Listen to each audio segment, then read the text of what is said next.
Educators, join me as we welcome our Secretary of Education, Mr. Arne Duncan.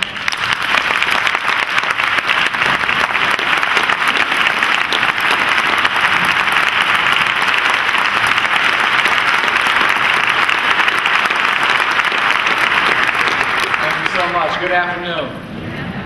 It's an absolute honor to be here in a room where everyone has dedicated their lives to improving the education of all children, but especially children of color and those growing up in poverty. I'm so thankful for the collective work that all of you do every day in districts across the country. Without your passion and your dedication, children throughout our country wouldn't have the chance to succeed in school and graduate, ready for success in college and in a career. I think we can all agree that we're not succeeding as often as we'd like to, or as often as we should, that too many of our students are dropping out and aren't entering the workforce with the skills they need to ensure their economic security. We have to do better for our students and for our country as a whole, and we must get better with a tremendous sense of urgency. 2 months ago, I spoke about why we can't wait any longer for education reform. I referred back to 1963, to a jail cell in Birmingham, Alabama, where a courageous young preacher fighting to end segregation was illegally confined for 3 days after being arrested for leading nonviolent protests in that city.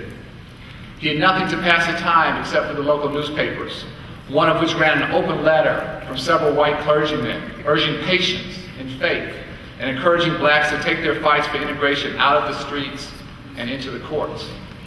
That preacher wrote a response to those white clergymen in the margins of that newspaper.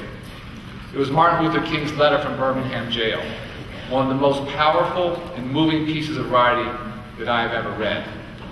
I believe every student in America should read it and truly understand what it meant for the fight for civil rights in our country. The letter ran almost 7,000 words and eloquently made the case for nonviolent civil disobedience, precisely because state and local governments continue to drag their feet in integrating both schools and communities, and the judicial path would take too long. This was 9 years after the Supreme Court ruled that segregated schools violated the Constitution, but most African Americans were still isolated in their own classrooms. As all of you here know, many still are today, and we must work together to change that. The Birmingham letter explained why blacks could not wait for judges across America to hear their cases and to issue their rulings. Just as Dr. King and blacks said they couldn't wait any longer for justice in 1963, our nation's children can't wait any longer for educational reform today.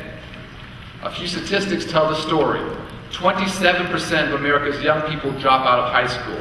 That means 1.2 million teenagers every single year are leaving our schools for the streets. What prospects do they have? About 40% of black and Latino students drop out at a much higher rate than white students. Recent international tests in math and science show our students trail their peers in other countries. For 15-year-olds in math, the United States now ranks 31st.